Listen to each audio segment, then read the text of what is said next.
সাল্লাল্লাহু আলাইহি ওয়াসাল্লাম তিনি আমাদেরকে জানিয়েছেন আমার আপনার কোনটা আসল, কোনটা কোনটা আমার, কোনটা আমার না, কোনটা আমার আপন, কোনটা আমার পর। তুমি ব্যাংক ব্যালেন্স জমা করছো, জায়গা জমি ক্রয় করছো, বিল্ডিং, তুমি গহনা স্বর্ণ রূপার পিছনে পড়ে আছো, তুমি মনে করছো এটা না, না তুমি এটা মনে করো না। عن عبد الله بن شكير رضي الله عنه قال أتيت النبي صلى الله عليه وسلم وهو يقرأ ألهاكم التكاثر يقول ابن آدم مالي مالي وهل لك يا ابن آدم من مالك إلا ما أكلت فأفنيت أو لبست فأبليت أو تصدقت فأمزيت رواه صحيح مسلم। হাদিসটি সহিহ মুসলিম সহ বহু হাদিসের কিতাবে আপনারা পাবেন। হযরত আব্দুল্লাহ ইবনে শিক্কির রাদিয়াল্লাহু আনহু বলেন, আমি বিশ্বনবী মুহাম্মদুর রাসূলুল্লাহ সাল্লাল্লাহু আলাইহি ওয়াসাল্লামের কাছে একদা গেলাম, দেখলাম যে আল্লাহর রাসূল সূরাতুত তাকাসুর তিনি তেলাওয়াত করেছেন। আল্লাহর রাসূল লক্ষ্য করে বললেন, আদমের সন্তান মানুষ বলে এটা আমার, এটা আমার, ছোটকাল থেকে এই শিক্ষা, এটা আমার। বাবা তুমি বলো এটা আমার, আমার জামা আমার, এটা আমার, এই রুম আমার, এই বাড়ি আমার, সব শুধু আমার আমার। আল্লাহর রাসূল সাল্লাল্লাহু আলাইহি ওয়াসাল্লাম বলেন, মানুষ সন্তান বনি আদম বলে এটা আমার মাল, এটা আমার মাল। ওয়াহাল লাকা ইয়া ইবনে আদম মিন মালিকা। আল্লাহর রাসূল সাল্লাল্লাহু আলাইহি ওয়াসাল্লাম বলেন, হে আদম সন্তান তুমি কি আদৌ জানো কোনটা তোমার মাল, কোনটা তোমার মাল না? আমি তোমাকে বলে যাচ্ছি, মালের মধ্যে তোমার তিনটা মাল, দুনিয়া যা দেখো সব কিছুর মধ্যে মাল তোমার আপন হচ্ছে, তোমার হচ্ছে তিন জিনিস। এই তিন জিনিসের বাইরে কোনোটাই তোমার না, আপন না, কোনোটাই তোমার মাল না। ইল্লা মা আকালতা ফাআফনাইতা, যা তুমি খেয়ে শেষ করলে এটা তোমার, যা তুমি ভক্ষণ করলে, আহার করলে এটা তোমার, তুমি যা খেলে এটা তোমার। আও লাবিস্তা ফাআবলাইতা, যা তুমি পরিধান করলে, তুমি যা কিছু যেই পোশাক পরিধান করে তুমি পুরাতন করে ফেললে এটা তোমার।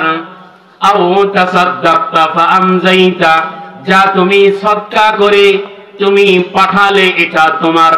এই তিন মাল ছাড়া তুমি যা খাও নাই, তুমি যা পরিধান করো নাই, তুমি যা সদকা করো নাই, এই তিন গুণ ছাড়া, তিন আমল ছাড়া, তিন সম্পদ ছাড়া দুনিয়ার কোন সম্পদই তোমার সম্পদ না।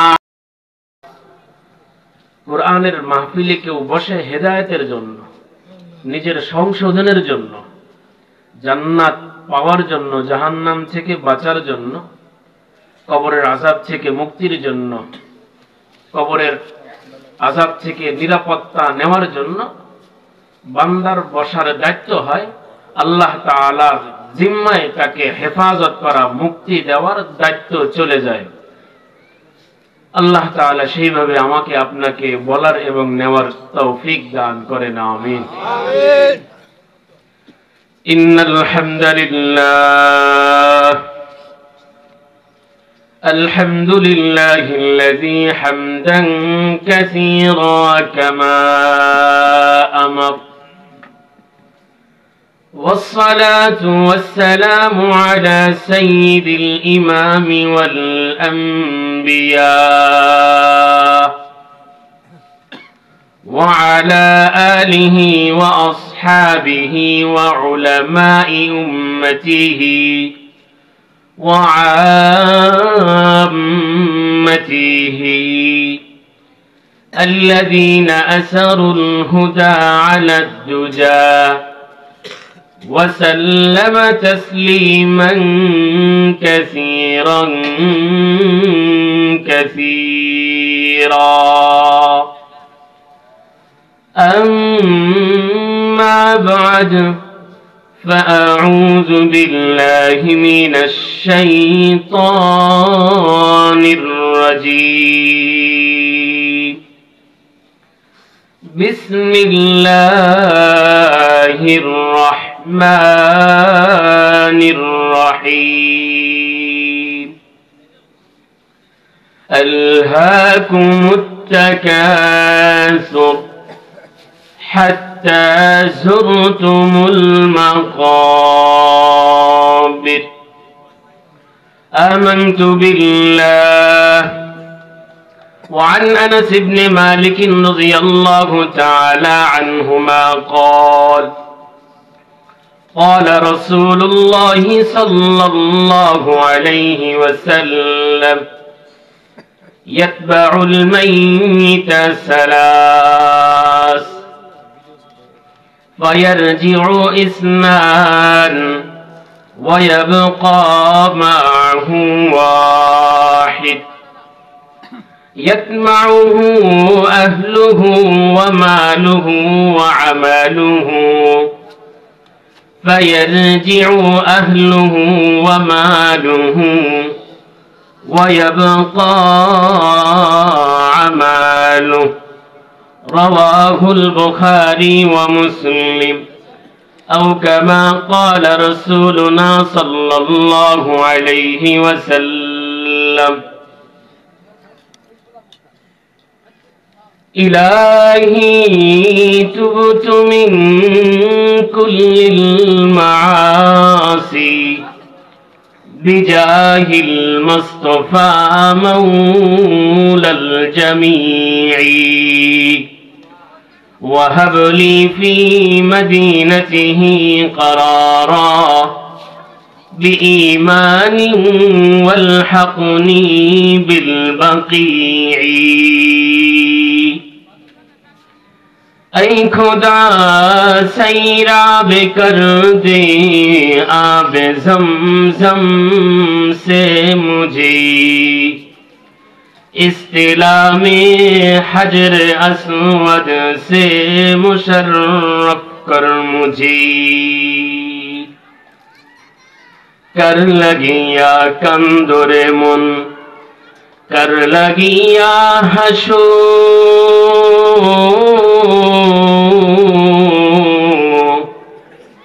जे तुम्हारे कुरले सृজন তাকে কেমনে ভুইলা থাকো রে মন, তাকে কেমনে ভুইলা থাকো।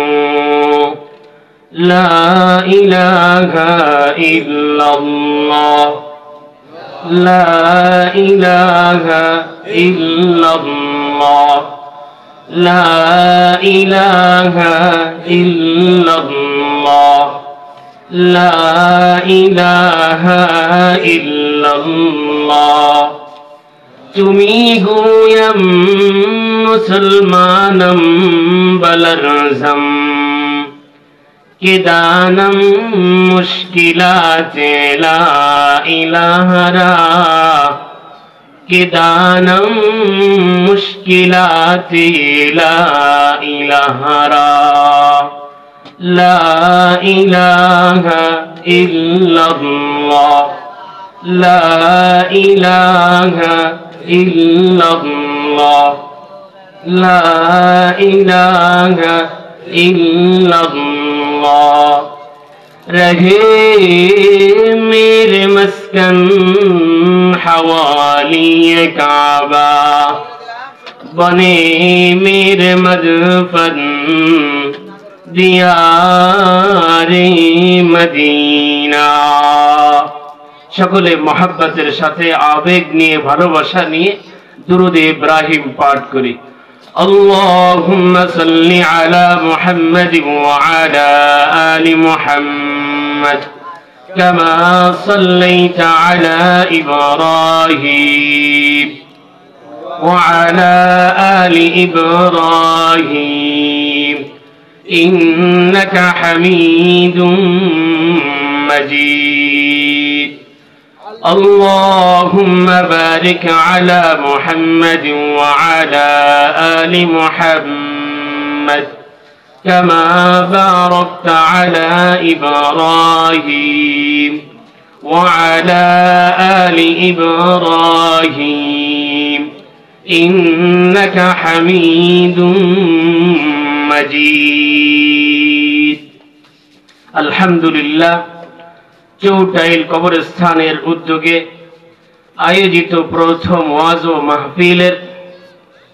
মান্যবর সভাপতি জাতির শ্রেষ্ঠ সন্তার যোগ্য বুজুর্গ উলামায়ে ইকরাম আইম্মায়ে মাসাজিদিন মুফতিয়ানে ইকরাম মুহাদ্দিসিনে মুসনাদ সম্মুখপানে সমাবেত দ্বীন প্রিয় আল্লাহওয়ালা জাকিরিন শাকিরিন আমার দাড়ি পাকা বাবারা আমার সমবয়সী যুবক ভাইরা ছোট কচিকাচা আমাকে আপনাকে এই মহান সুযোগ দান করলেন সকলে দিল খুলে জবান খুলে পড়ি আলহামদুলিল্লাহ পৃথিবীর নিয়ম হচ্ছে যদি কৃষকরা মালিকের কথা শোনে তো মালিক কৃষকদের সুযোগ সুবিধা বাড়িয়ে দেয় নাকি কমিয়ে দেয়? যদি কৃষকরা মালিকের কথা অমান্য করে তো মালিক পক্ষরা কৃষকদের সুযোগ সুবিধা বাড়িয়ে দেয় নাকি কমিয়ে দেয়? আমাদেরও একজন মালিক আছে। আমাদের মালিকের নাম কি সকলে বলেন? সকলে মুসলমানের আওয়াজে বলেন আমাদের মালিকের নাম কি? আমাদের সকলের মালিক আল্লাহ। আল্লাহ এটা এমন একটি নাম, এই শব্দের অনুবাদ হয় না। যে কোনো ভাষায় বলেন, সমস্ত ভাষায় আল্লাহ এর অর্থ আল্লাহই হয়। আল্লাহ শব্দের কোনো অনুবাদ হয় না, তর্জমা হয় না। এই জন্য আল্লাহ এটা অনেক একটি পাওয়ারফুল। তো আমার আপনার যেহেতু মালিক আল্লাহ, তিনি আমার আপনার সংশোধনের জন্য, নাজাতের জন্য, সফলতার জন্য যেই দিক নির্দেশনা দিয়েছেন প্যারা হাবিব মুহাম্মদুর রাসূলুল্লাহ সাল্লাল্লাহু আলাইহি ওয়াসাল্লামের মাধ্যমে যদি আল্লাহ তাআলার বান্দারা সেইগুলো মানে আমল করে, আল্লাহ তাআলা তাদের সুযোগ সুবিধা কমিয়ে দেবেন নাকি বাড়িয়ে দিবেন? আর যদি আমরা আল্লাহর দেওয়া আল্লাহর রসুলের বিধানকে যদি উপেক্ষা করে চলি তো আমাদের মালিক যিনি আল্লাহ, তিনি আমার আপনার সুযোগ সুবিধা বাড়িয়ে দেবেন নাকি কমিয়ে দেবেন? এই জন্য এই মাহফিলটা হচ্ছে সুযোগ সুবিধা নিয়ে আলোচনা করা, যে আমি আপনি কিভাবে সুযোগ সুবিধা নিতে পারবো। এই জন্য আয়োজিত মাহফিল কবরস্থান সম্পর্কে, আমি কবরস্থান সম্পর্কেই আলোচনা করব। পৃথিবীর মানুষ যত ভয়াবহ পিকচার দৃশ্য দেখেছে, দেখছে, দেখবে, আল্লাহর রসুল নিজে তিনি মেরাজ থেকে আসার পর নিজেই উম্মতের সম্মুখে বলেছেন, আমি দুনিয়ার জীবনে, দুনিয়ার উপরে জান্নাত জাহান্নাম, লৌহ কলম, আরশ, কুরসি, যত জগৎ আল্লাহ তাআলা আমাকে দেখিয়েছেন, কবর জগৎ দেখিয়েছেন, আমি সবচেয়ে মারাত্মক ভয়াবহ দৃশ্য কবরের মধ্যেই দেখেছি, অন্য কোথাও দেখিনি। আল্লাহ আমাকে আপনাকে হেফাজত করেন। এই জন্য আমাকে আপনাকে অবশ্যই কবরে যেতে হবে। এই জন্য বাবা আমি আপনি যাতে নিরাপত্তা নামা নিয়ে যেতে পারি, আমার যাওয়ার পদ্ধতিটা যাতে ভালো হয়, আমার শেষ দিনটা যাতে আনন্দদায়ক হয়, সম্মানজনক হয়, যাতে মানুষের দোয়া নিয়ে আমি যেতে পারি, মানুষ যাতে অশ্রুর মাধ্যমে আমাকে বিদায় দিতে বাধ্য হয়। যে লোকটি খুব ভালো ছিল, এর মাধ্যমে সমাজের উন্নয়ন হয়েছে, ক্ষতি হয় নাই, বহু নিরহ মানুষের পক্ষে সে কথা বলেছে, কলম ধরেছে, প্রতিবাদ করেছে। এমন এমন কথাগুলো যাতে আমার আপনার পক্ষেও হয়, আল্লাহ এমন জীবন যাপন আমাকে আপনাকে সকলকে নসিব করে না, আমিন। পৃথিবীর মধ্যে যত জগৎ আছে, সবচেয়ে কবর জগৎটা হচ্ছে নিরহ জগৎ। শুধু দেখার আছে, কিছু করার নেই, প্রতিবাদ করার না ক্ষমতা আছে, না কাউকে কিছু বলার অধিকার আছে, শুধু সয়েই যেতে হবে। যে পাবে সে পেতেই থাকবে, আর যার জন্য শাস্তি শুরু হবে শাস্তি হতেই থাকবে। এই জন্য জগৎটা খুব সাংঘাতিক, বিভীষিকাময়, খুব নাজুক একটি জায়গার নাম হচ্ছে কবর। এই জন্য কবর থেকে আমরা দূরে সরে থাকি, কবরকে ভুলে যাই। নিজের মাকে কবরে দাফন করি, নিজের বাবাকে কবরে দাফন করি, নিজের কলিজার টুকরা ছেলে মেয়েকে দাফন তো করি বটে, কিন্তু কবরকে ভুলে যাই। আমাকে আপনাকেও যে যেতে হবে, আমি আপনি ভুলে যাই, বারবার ভুলে যাই। প্রতিটি জানাজা আমাকে আপনাকে স্মরণ করিয়ে দেয়, আজকে আর একজনের খাটিয়া তোমার কাঁধে, এমন একদিন আসবে তুমি আর একজনের কাঁধে তোমার খাটিয়া সে বহন করে নিয়ে যাবে। এই জন্য জানাজা একটা শিক্ষা আল্লাহ তাআলার পক্ষ থেকে মুসলমানদের একটি অনেক বড় আমল, যে একজন আমার বান্দা দুনিয়া থেকে বিদায় নিবে সম্মানের সাথে, হে মুসলিম তোমরা বিদায় দাও। এই জন্য জানাজার নামাজ ইসলামে শরিয়াতে ফরজে কিফায়া করা হয়েছে, ফরজ। আমার বান্দার দাপট তাকে সম্মিলিতভাবে সুগন্ধি মাখিয়ে পৃথিবীর শ্রেষ্ঠ সাদা ধবধবে কাপড় পরিধান করিয়ে তুমি আমার বান্দাকে দোয়ার মাধ্যমে তাকে কবরে রেখে আসো, কত বড় সম্মান। এটা আমার আপনার মুসলমান হওয়ার কারণে। যে মুসলমান দপ্তরে যার নাম নেই, এই সম্মানটুক সে পায় না, তাকে পুঁতে রাখা হয়, আগুনে জ্বালে আনো হয়, তার কোনো অস্তিত্ব থাকে না, না নামাজের ব্যবস্থা থাকে, না দোয়ার ব্যবস্থা থাকে। এই জন্য কবর, সকলেই কবরের পথের যাত্রী। এই জন্য প্রতিযোগিতা কিসের? আল্লাহ আমাকে আপনাকে সতর্ক করেছে, ও আমার বান্দা, ও আমার বান্দা, তোমাকে আমি বানালাম কি জন্য? তোমার প্রতিযোগিতা হবে কোনটা? তুমি কিসের প্রতিযোগিতায় নাম লেখাবে? কৃষককে মালিক নিছে জমি পরিষ্কার করার জন্য, সে যদি জমি পরিষ্কার না করে জমিতে যদি আরো ময়লা এনে দেয়, তো মালিক পক্ষ কৃষককে কি বলবে? আল্লাহ তাআলা কেন আমাদেরকে দুনিয়াতে আনলেন? কি জন্য আনলেন? প্রতিযোগিতা কিসের হবে? কিন্তু প্রতিযোগিতা কোথায় হচ্ছে এবং এর শেষ কোথায়? আল্লাহ তাআলা খুব আফসোসের সাথে কমপ্লিট, পরিপূর্ণ একটি সূরা নাজিল করে আমাকে আপনাকে সতর্ক করেছে। ও আমার বান্দা, আচ্ছা বলেন তো, আমাকে আপনাকে সবচেয়ে বেশি ভালোবাসেন কে?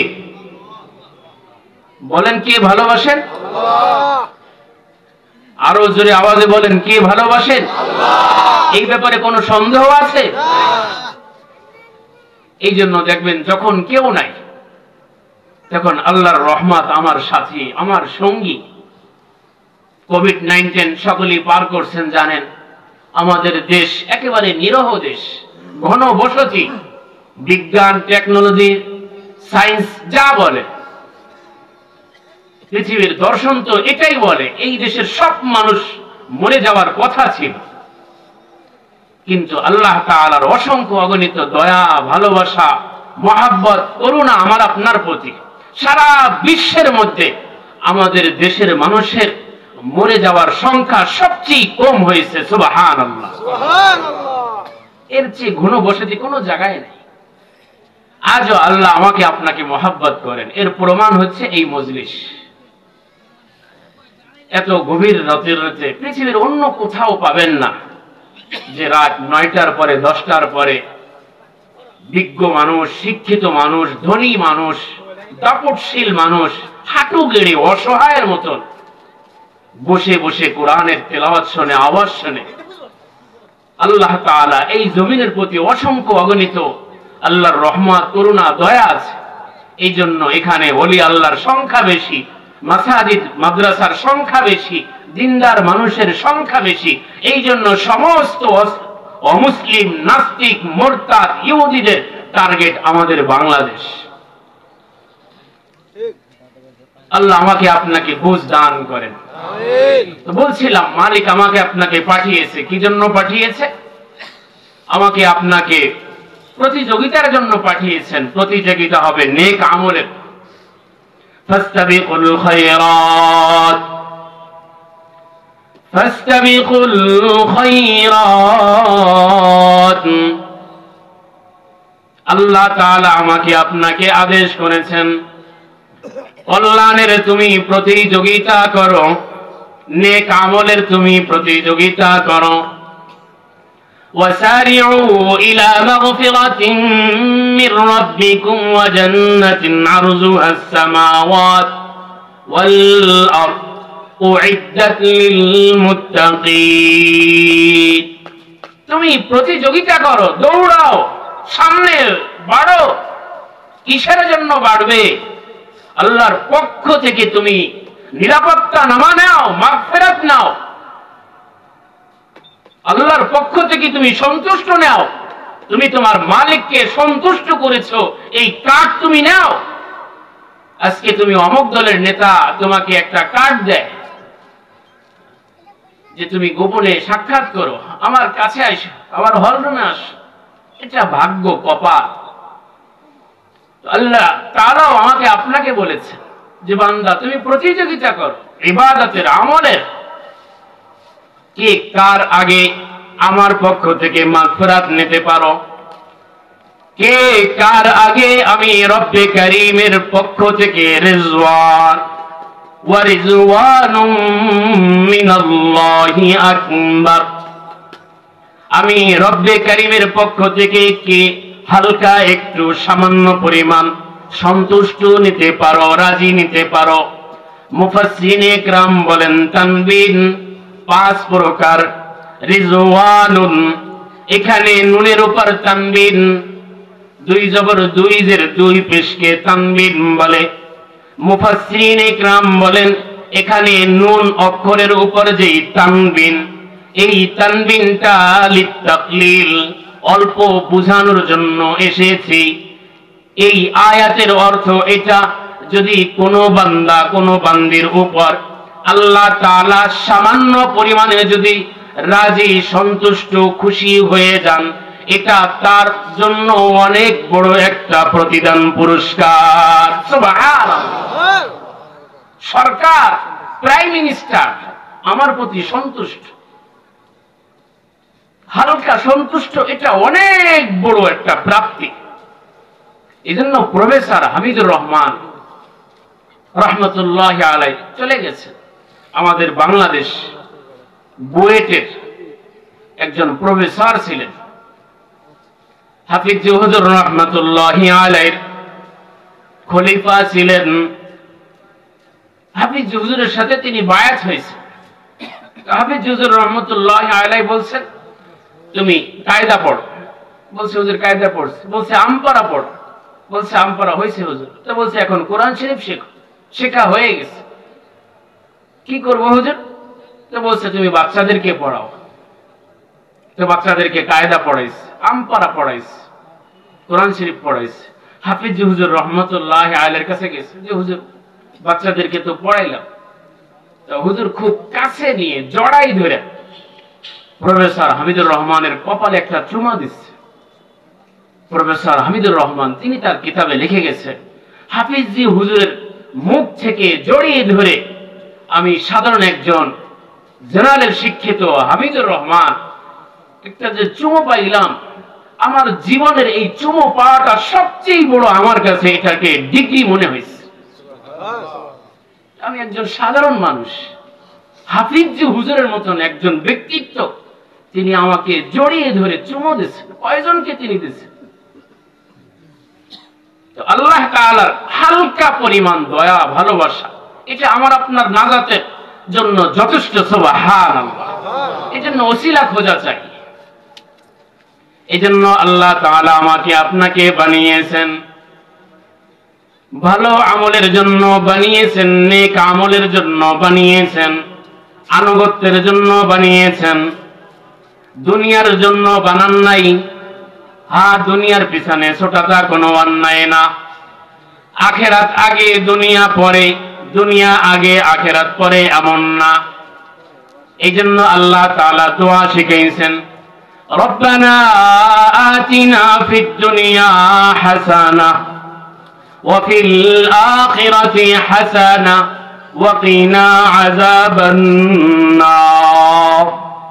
ওগো মালিক, আপনি দুনিয়া আখিরাতের জীবন আপনি সুন্দর করেন, দুনিয়ার জীবনকেও সুন্দর করেন, আখিরাতের সমস্ত বিপদ থেকে আপনি আমাকে হেফাজত করেন। এই জন্য আখিরাতের সাথে দুনিয়া চাওয়াটা ইবাদত। আখিরাত বাদ দিয়ে শুধু দুনিয়া চাওয়া এটা গুনাহ। শুধু দুনিয়া চাওয়া যাবে না, আখিরাতের সাথে দুনিয়া চাওয়া যাবে।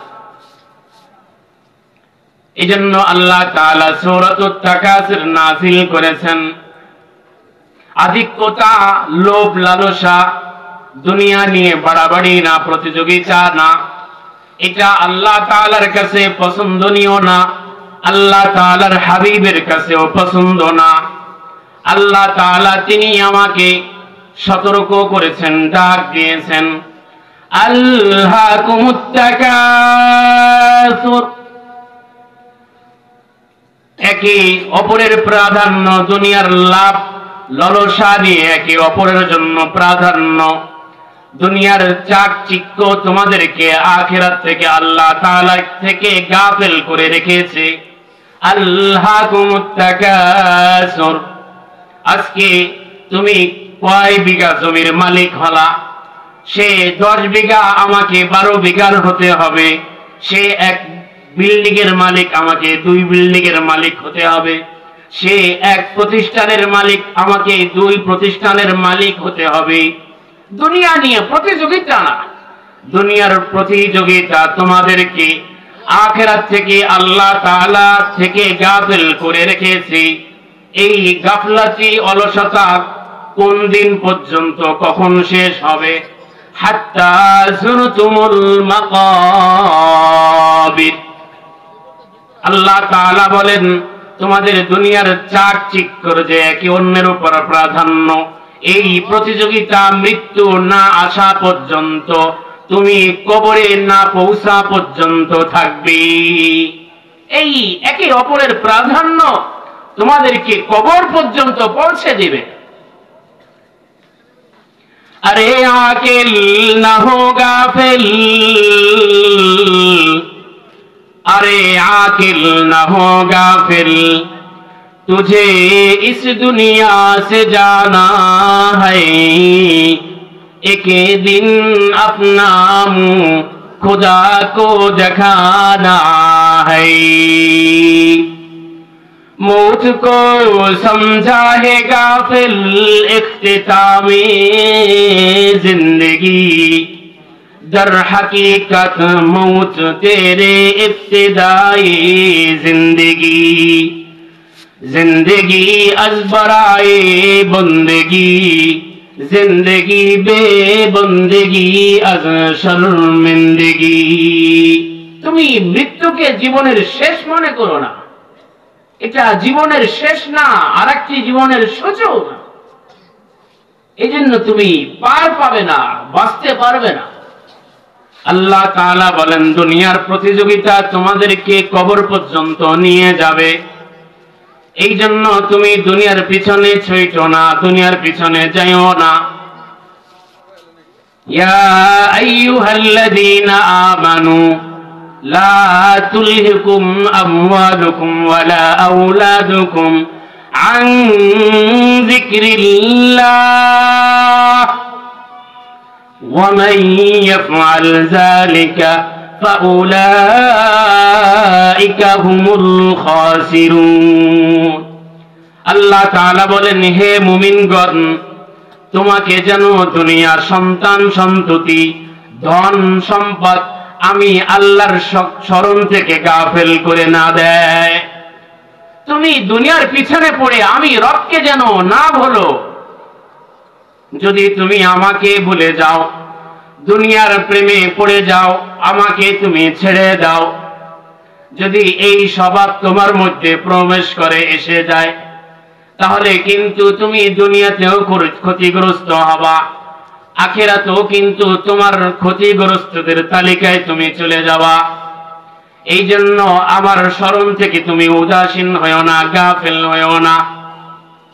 এই জন্য আখিরাতমুখী জীবন, কবরমুখী জীবন, কবরে সকলকেই যেতে হবে, কবরের বাসিন্দা সকলকেই হতে হবে।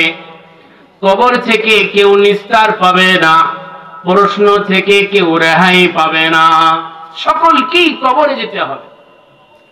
মৌত কাসিন কুল্লু নাসিন শারিবু কবরু বাইতিন কুল্লু নাসিন দাখিলু। মৃত্যুর স্বাদ সকলকেই নিতে হবে। কবর এমন ঘর যেখানে ধনীকেও যেতে হবে, ফকিরকেও যেতে হবে, আমিরকেও যেতে হবে, মামুরকে যেতে হবে, রাজাকেও যেতে হবে, ফকিরকেও সেখানে যেতে হবে। কবর থেকে কেউ নিস্তার পাবে না, মৃত্যু সকলের কাছেই আসবে। তো বলছিলাম দুনিয়ার প্রতিযোগিতা, এই জন্য দুনিয়ার প্রতিযোগিতা না, আখিরাতের প্রতিযোগিতা। আখিরাতকে স্মরণ করা, দুনিয়ার প্রেমে পড়ে রবকে না ভোলা। এই জন্য আল্লাহর রাসূল সাল্লাল্লাহু আলাইহি ওয়াসাল্লাম তিনি আমাদেরকে জানিয়েছেন আমার আপনার কোনটা আসল, কোনটা কোনটা আমার, কোনটা আমার না, কোনটা আমার আপন, কোনটা আমার পর। তুমি ব্যাংক ব্যালেন্স জমা করছো, জায়গা জমি ক্রয় করছো, বিল্ডিং, তুমি গহনা স্বর্ণ রূপার পিছনে পড়ে আছো, তুমি মনে করছো এটা, না না, তুমি এটা মনে করো না। عن عبد الله بن شكير رضي الله عنه قال أتيت النبي صلى الله عليه وسلم وهو يقرأ ألهاكم التكاثر يقول ابن آدم مالي مالي وهل لك يا ابن آدم من مالك إلا ما أكلت فأفنيت أو لبست فأبليت أو تصدقت فأمزيت رواه صحيح مسلم। হাদিসটি সহিহ মুসলিম সহ বহু হাদিসের কিতাবে আপনারা পাবেন। হযরত আব্দুল্লাহ ইবনে শিক্কির রাদিয়াল্লাহু আনহু বলেন, আমি বিশ্বনবী মুহাম্মদুর রাসূলুল্লাহ সাল্লাল্লাহু আলাইহি ওয়াসাল্লামের কাছে একদা গেলাম, দেখলাম যে আল্লাহর রাসূল সূরাতুত তাকাসুর তিনি তেলাওয়াত করেছেন। আল্লাহর রাসূল লক্ষ্য করে বললেন, আদমের সন্তান মানুষ বলে এটা আমার, এটা আমার, ছোট কাল থেকে এই শিক্ষা, এটা আমার। বাবা তুমি বলো এটা আমার, আমার জামা আমার, এটা আমার, এই রুম আমার, এই বাড়ি আমার, সব শুধু আমার আমার। আল্লাহর রাসূল সাল্লাল্লাহু আলাইহি ওয়াসাল্লাম বলেন, মানুষ সন্তান বনি আদম বলে এটা আমার মাল, এটা আমার মাল। ওয়াহাল লাকা ইয়া ইবনে আদম মিন মালিকা। আল্লাহর রাসূল সাল্লাল্লাহু আলাইহি ওয়াসাল্লাম বলেন, হে আদম সন্তান, তুমি কি আদৌ জানো কোনটা তোমার মাল, কোনটা তোমার মাল না? আমি তোমাকে বলে যাচ্ছি, মালের মধ্যে তোমার তিনটা মাল। দুনিয়া যা দেখো সব কিছুর মধ্যে মাল তোমার আপন হচ্ছে, তোমার হচ্ছে তিন জিনিস। এই তিন জিনিসের বাইরে কোনোটাই তোমার না, আপন না। কোনটাই তোমার মাল না। ইল্লা মা আকালতা ফাআফনাইতা, যা তুমি খেয়ে শেষ করলে এটা তোমার, যা তুমি ভক্ষণ করলে, আহার করলে এটা তোমার, তুমি যা খেলে এটা তোমার। আও লাবিস্তা ফাআবলাইতা, যা তুমি পরিধান করলে, তুমি যা কিছু যেই পোশাক পরিধান করে তুমি পুরাতন করে ফেললে এটা তোমার। আও তাসাদ্দাকতা ফাআমজাইতা, যা তুমি সদকা করে তুমি পাঠালে এটা তোমার। এই তিন মাল ছাড়া তুমি যা খাও নাই, তুমি যা পরিধান করো নাই, তুমি যা সদকা করো নাই, এই তিন গুণ ছাড়া, তিন আমল ছাড়া, তিন সম্পদ ছাড়া দুনিয়ার কোন সম্পদই তোমার সম্পদ না। এটাই তোমার সম্পদ। শুধু কি তাই, আল্লাহর রাসূল বলেন যে মানুষের মধ্যে যেই দুনিয়ার প্রতিযোগিতা, যার যত বয়স বাড়ে দুনিয়ার প্রতি তার তত লোভ বাড়ে। দরকার ছিল তো উল্টা, কিন্তু না। عن أبي هريرة رضي الله عنه قال قال رسول الله صلى الله عليه وسلم لا يزال قلب الكبير شابا في اثنتين في حب المال وطول الأمل। জামিউস সগীর, মুআজামুত তাবরানী সহ বহু হাদিসের কিতাবে হাদিসটি এসেছে। হযরত আবু হুরায়রা রাদিয়াল্লাহু আনহু বলেন, বিশ্বনবী মুহাম্মদুর রাসূলুল্লাহ সাল্লাল্লাহু আলাইহি ওয়াসাল্লাম ইরশাদ করেন, মানুষ যত বুড়ো হয়, হায়াত যত বৃদ্ধি পায়, যত মানুষ বুড়া হতে থাকে, দুই জিনিসের ব্যাপারে তার মন যুবক হতে থাকে। দুই জিনিসের ব্যাপারে তার মন যুবক হতে থাকে। এক নাম্বার দুনিয়ার মালের লোভ, দুনিয়ার সম্পদের লোভ। দুই নাম্বার অধিক আশা, অধিক আশা, অধিক আশা। যে হযরত মাত্র একটা বাড়ি করছি, আর একটা জায়গা কিনছি, দোয়া করেন যাতে এই বাড়িটাও হয়ে যায়। মাত্র 10 বিঘা কিনছি, দোয়া করেন যাতে আরো 10 বিঘা কিনতে পারি। দুই জিনিসের ব্যাপারে মানুষের মন বুড়া হয় না, যুবক হতে থাকে। অথচ সম্পদের লোভ, কৃপণতা এই উম্মতের শেষ ভাগের অংশকে ধ্বংস করে দেবে। আল্লাহর রাসূল ভবিষ্যৎবাণী করেছেন। আব্দুল্লাহ ইবনে ওমর রাদিয়াল্লাহু আনহুমা থেকে রওয়ায়াত আছে, সিলাহু আউয়ালি হাযিহিল উম্মাহ বিয-যুহদি ওয়াল ইয়াকিন ওয়া হালাকু আখিরি হাযিহিল উম্মাহ বিল বখলি ওয়াল আমাল। আল্লাহর রাসূল সাল্লাল্লাহু আলাইহি ওয়াসাল্লাম বলেন, এই উম্মতের সূচনা লগ্নে জাতির জন্য কল্যাণ ছিল, সংশোধন ছিল। দুনিয়া ত্যাগী, দুনিয়া বিমুখ, আল্লাহর প্রতি পূর্ণ ইয়াকিন, আস্থা, বিশ্বাস। আর এই উম্মতের শেষ ভাগের ধ্বংস হচ্ছে অধিক আশা এবং কৃপণতা। সবকিছু নিজের কাছে রেখে দিও, আর আশা বাড়তে থাকবে, বাড়তে থাকবে। এজন্য আমরা স্বপ্ন, সমস্ত মুসলমান, বুঝমান অবুঝমান, ছোট বড়, পুরুষ নারী সকলেই কবর পথের জাতি। আল্লাহর রাসূল সাল্লাল্লাহু আলাইহি ওয়াসাল্লাম বলেন, মৃত ব্যক্তিকে তিন জিনিস অনুসরণ করে। দুই জিনিস বাড়িতে ফিরে আসে, এক জিনিস মৃত ব্যক্তির সাথে থাকে। আন আনাস ইবনে মালিক রাদিয়াল্লাহু আনহু قال قال رسول الله صلى الله عليه وسلم يتبع الميت ثلاث فيرجع اثنان ويبقى معه واحد। জনাবে মুহাম্মদ সাল্লাল্লাহু আলাইহি ওয়াসাল্লাম বলেন, প্রতিটি মৃত্যু ব্যক্তিকে তিন জিনিস অনুসরণ করে। কবর পর্যন্ত তিনটা জিনিস মৃত্যু ব্যক্তির সাথে যায়। যখনই তাকে কবরস্থ করা হয়, দুইটা জিনিস ফিরে আসে, একটা জিনিস মৃত ব্যক্তির সাথে থাকে। আল্লাহর রাসূল বলেন, ইয়াতবাউল মাইয়িতা আহলুহু ওয়া মালুহু ওয়া আমালু, প্রতিটি মৃত্যু ব্যক্তিকে অনুসরণ করে তার ধন সম্পদ, তার পরিবার পরিজন, তার নেক আমল। মৃত্যু ব্যক্তিকে অনুসরণ করে তিন জিনিস: ধন সম্পদ, পরিবার পরিজন, নেক আমল। ফায়ারজিউ ইসনান, মৃত ব্যক্তিকে যখন কবরস্থ করা হয়, দাফন করা হয়, তো দুইটা জিনিস ফেরত আসে। বলেন কবরে তার পর্যন্ত কয় জিনিস যায়? বলেন কয় জিনিস যায়? তিন জিনিস যায়। কয় জিনিস? পরিবার, ধন সম্পদ, নেক আমল।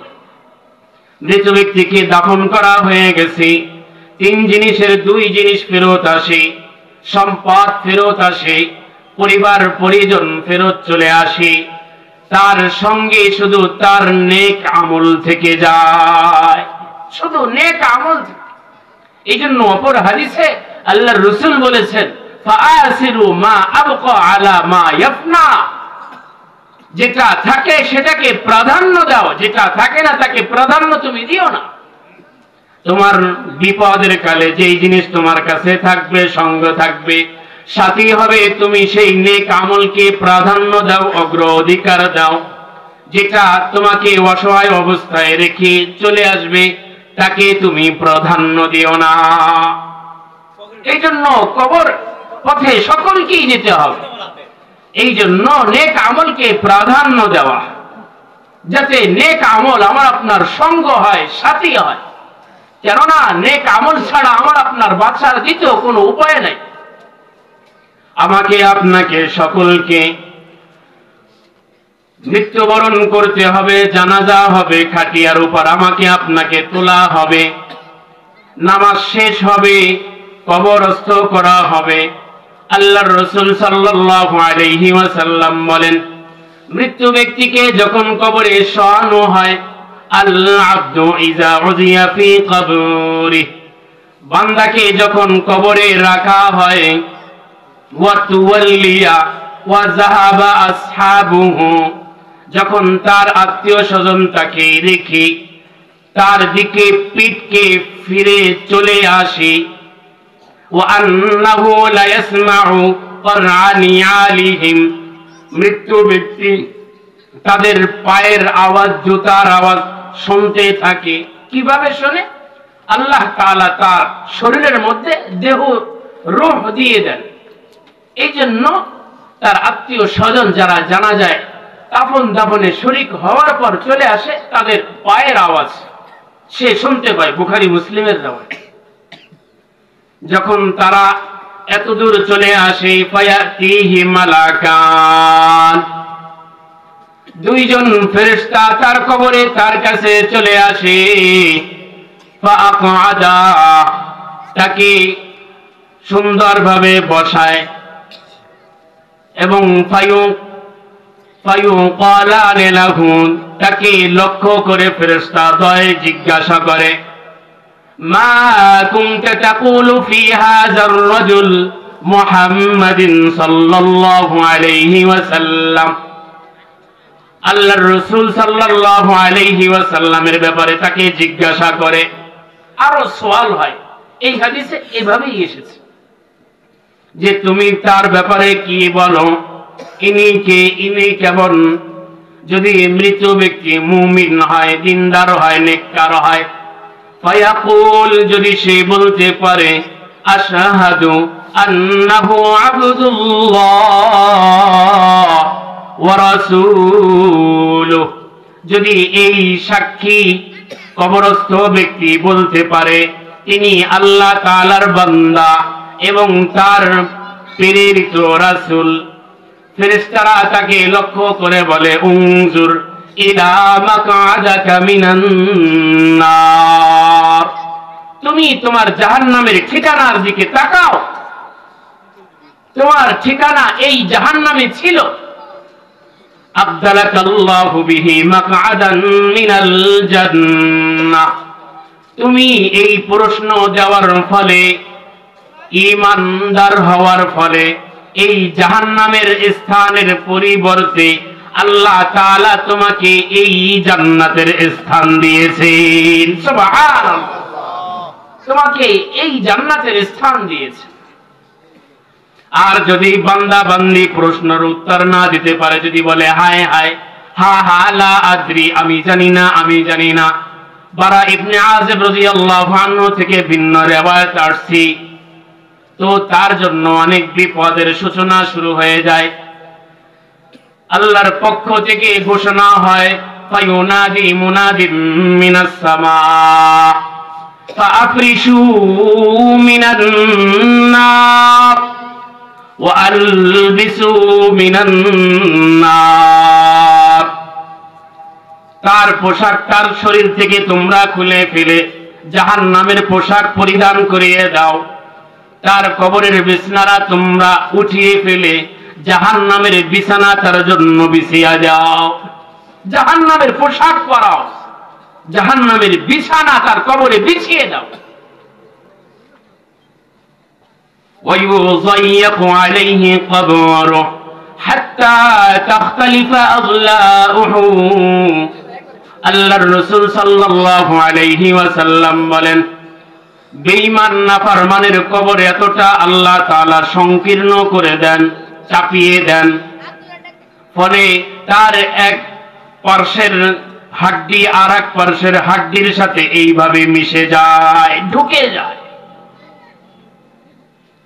সে চিৎকার করতে থাকে।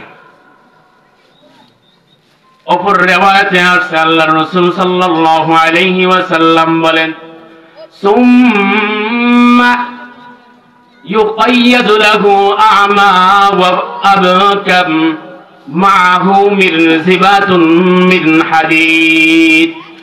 তার জন্য এমন এক অন্ধ বোবা ফেরেশতা নিয়োজিত করা হয়, যার হাতে এত বড় একটা দুর্মুজ থাকে, হাতুর থাকে।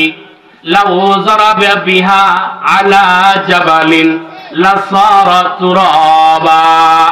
যদি দুনিয়ার কোন পাহাড়ে সেই হাতুর দিয়ে, দুর্মুজ দিয়ে যদি আঘাত করা হয়, আল্লাহর রাসূল বলেন সেটা টুকরো টুকরো হয়ে যেত। ওটা দিয়ে যখন মৃত ব্যক্তিকে আঘাত করা হয়, يسمعها ما بين السماء والأرض إلا الثقلين। মানব দানব মানুষ জিন ছাড়া পৃথিবীর সব মাখলুক এই বেঈমান নাফরমানের এই চিৎকারের আওয়াজ শুনতে পায়, শুধু মানুষ এবং জিন শুনতে পায় না। এজন্য কবরের আযাব থেকে যদি আমি আপনি বাঁচতে চাই, এই জন্য কবর থেকে, কবরের আযাব থেকে বাঁচার জন্য আমাকে আপনাকে নিরাপত্তা নিয়ে যেতে হবে। যার কবর ঠিক হয়ে যাবে তার আখিরাত ঠিক হয়ে যাবে। এই জন্য আমার আপনার দুনিয়া ঠিক তো কবর ঠিক, কবর ঠিক তো আখিরাত ঠিক। এই জন্য দুনিয়ার জীবনকে এলো ভাবে না, এলো পাতাড়ি ভাবে না, গুছানো ভাবে আমাকে আপনাকে ব্যয় করতে হবে, খরচ করতে হবে। এই জন্য ওসমান ইবনে আফফান রাদিয়াল্লাহু আনহু তিনি যখনই কোনো কবরের কাছে দাঁড়াতেন, তিনি হাউমাউ করে কেঁদে দিতেন। তাকে জিজ্ঞাসা করা হইল, ফায়ুকাল قد تذكروا الجنة والنار فلا تبكي وتبكي من هذا। ওগো আল্লাহর রাসূলের প্রিয় সাহাবী, আপনার সম্মুখে জান্নাত জাহান্নাম নিয়ে আলোচনা করা হয়, আপনি কাঁদেন না, কান্নাকাটি করেন না, কিন্তু যখনই কোনো কবরের পাশ দিয়ে যান, কবরকে দেখেন, আপনি হাউমাউ করে কেঁদে দেন।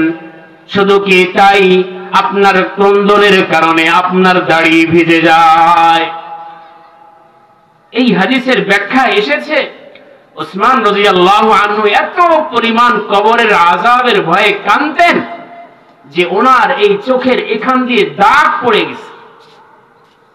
আল্লাহ আমাকে আপনাকে হেফাজত করেন। আমিন। যে আমাদের হাবভাব দেখলে মনে হয় যে কবর কিছুই না, আমার জন্য জান্নাত রেডি। ওসমান ইবনে আফফান রাদিয়াল্লাহু আনহু উনি বললেন, ভাই তোমার কথা সত্য, আমি জান্নাত জাহান্নামের আলোচনা শুনে এতটা কাঁদি না, কবরকে দেখে এতটা আমি কেন কাঁদি, এত ভয় পাই? আমি এই জন্য ভয় পাই, আল্লাহর রাসূল সাল্লাল্লাহু আলাইহি ওয়াসাল্লাম তিনি সতর্ক করেছেন, তিনি যেই মন্তব্য করেছেন, তিনি যেই আমাদের জন্য ভবিষ্যৎবাণী করেছেন, যেই বাণী তিনি পেশ করেছেন, সেটা যখনই আমার দিলে আমার মস্তিষ্কে ভেসে ওঠে, আমি আর কান্নাকাটি না করে সহ্য করতে পারি না। আল্লাহর রাসূল সাল্লাল্লাহু আলাইহি ওয়াসাল্লাম বলেন, ইন্নাল কবরা আউয়ালু মানাজিলিল আখিরাহ ফাইন নাজা মিনহু ফামা বাদাহু আইসারু মিন। কবর হচ্ছে আখিরাতের ঘাঁটি সমূহের মধ্য থেকে সর্বপ্রথম ঘাঁটি।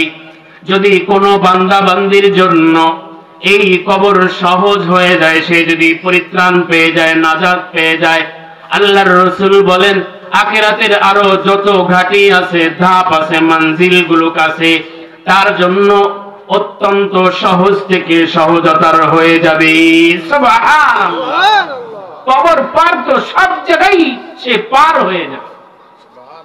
ওয়া ইন লাম ইয়ানজু মিনহু ফামা বাদাহু আশাদ্দু মিন। আল্লাহর হাবিব আরো বলেছেন, যদি কবর থেকে কেউ রেহাই না পায়, মুক্তি না পায়, তাহলে কবরের পর আরো যত ধাপ আছে, আখিরাতের মঞ্জিল আছে, কবরের চেয়ে অন্যান্য ধাপগুলো তার জন্য কঠিন থেকে কঠিনতর হয়ে যাবে, কঠিন হয়ে যাবে। আল্লাহর হাবিব আরো বলেছেন, ফামা রাআইতু মানজারান ইল্লা ওয়াল কবরু আফজাউ মিন। আল্লাহ তাআলা আমাকে যা কিছু দেখিয়েছেন, কবরের চেয়েও ভয়াবহ দৃশ্য আমি আর কোনো কিছুকে দেখি নাই। এই জন্য কবরের আযাব থেকে নাজাত পাই, জান্নাত যেতে চাই। কবরের আযাব থেকে নাজাত পাওয়া যাবে, জান্নাত পাওয়া যাবে সহজ একটি আমল, ইনফাক ফি সাবিলিল্লাহ, আল ইনফাক ফি সাবিলিল্লাহ, আল্লাহর রাস্তায় দান করা, আল্লাহর রাস্তায় ওয়াকাতরে দিতে শেখা। যত দেওয়া যায় এটা আমার আপনার জন্য তত ভালো। এই জন্য যা কিছু দান করব এটা আমার আপনার আসল সম্পদ। যা কিছু আমি আপনি পুঞ্জীভূতি করব, জমা করব, এটা কোনোটাই আমার আপনার সাথে যাবে না। ও মা, ও বোন, তোমার কানের দুল, নাকের দুল কে খুলবে? তুমি যেই দিন লাশ হয়ে যাবা, তোমার সাথে কোনোটাই কেউ দিয়ে দিবে না। কেউ দেয়? কে খোলে? এই জন্য আমাকে আপনাকে সকলকে লাশ হতে হবে। যদি কবরের আযাব থেকে রেহাই পাই, মুক্তি পাই, তাহলে অবশ্যই ইনফাক ফি সাবিলিল্লাহ, আল্লাহর রাস্তায় দেওয়া আল্লাহ তাআলার ক্রোধকে কমিয়ে দেয়, থামিয়ে দেয়। অপমৃত্যু, হঠাৎ মৃত্যুকে সে প্রতিহত করে, দূর করে দেয়। দানে সম্পদ কমে না, দানে মাল বাড়ে। এই জন্য আল্লাহর রাস্তায় যত দিক আছে, আল্লাহর রাস্তায় ওয়াকাতরে দান করব তো ইনশাআল্লাহ। কবরস্থানের উদ্যোগে মাহফিল, জায়গা কোরায় হয়েছে, কিছু টাকা বাকি আছে, আরো সম্প্রসার, সংস্কার, নির্মাণ ইত্যাদি বিভিন্ন কাজ আছে। কিছু কাজের প্রয়োজন এবং কিছু টাকা আরো দরকার। আমি এই জন্য মেহমান। আমি সকলে আপনাদের মেহমান না? বলেন, আমি আপনাদের মেহমান কিনা? আল্লাহর রাসূল সাল্লাল্লাহু আলাইহি ওয়াসাল্লাম বলেছেন, বুখারী মুসলিমের riwayat, মান কানা ইউমিনু বিল্লাহি ওয়াল ইয়াউমিল আখির, যে ব্যক্তি আল্লাহকে বিশ্বাস করে, আখিরাতকে বিশ্বাস করে, ফালিয়ুকরিম যায়ফা, আল্লাহর রাসূল বলেছেন সে যেন অবশ্যই মেহমানকে সম্মান করে। এই জন্য আমি আপনাদের সম্মুখে মেহমান। এই জন্য আমার পক্ষ থেকে আপনাদের প্রতি আবেদন, কবরস্থান সেখানে আমাকে আপনাকে যেতে হবে, আমিও সেখানে ঘুমাবো, আমার স্ত্রীও ঘুমাবে। একটু আরামে ঘুমার জন্য আমার আপনার কত কত কোটি টাকা খরচ হয়ে যায়। যেখানে আমি আপনি আমার আপনার জীবনের শেষ সময়টুকু পার করব, আখিরাতের সারা জীবন যেখানে পড়ে থাকব, অসংখ্য অগণিত দিনদার মুত্তাকি জাকিরিন শাকিরিন যেই জায়গায় ঘুমিয়ে থাকবে, শত শত মানুষের পদার্পণ হবে, দোয়া হবে, আমল হবে, এমন অনেক বড় একটা বরকতময় জায়গার সাথে ইনফাক ফি সাবিলিল্লাহ দানের ক্ষেত্রে আমাকে আপনাকে অবশ্যই স্মরণ রাখিয়ে সেখানে শরীক অবশ্যই হতে হবে। এই জন্য আমি আপনাদের প্রতি আবদার করব যে 5 জন ভাই এখানে, এই জন্য যারা মা বোনদের প্যান্ডেলে আছে, কমপক্ষে 5 জন ভাই বাবা আমার সম্মুখে হাত দেখাবেন যে আমি 30,000 টাকা কবরস্থানের জন্য আমি দান করব। এই জন্য এখানে কোনো কি বাবা ভাই আছেন, কোনো মা বোন আছেন, খবর দিতে পারবেন যে আমি কবরস্থানের জন্য 30,000 টাকা দান করব। ভাই, মাল আমার আপনার সাথে যাবে না, সঙ্গে যাবে না। কোরআন পড়ো, কিতাব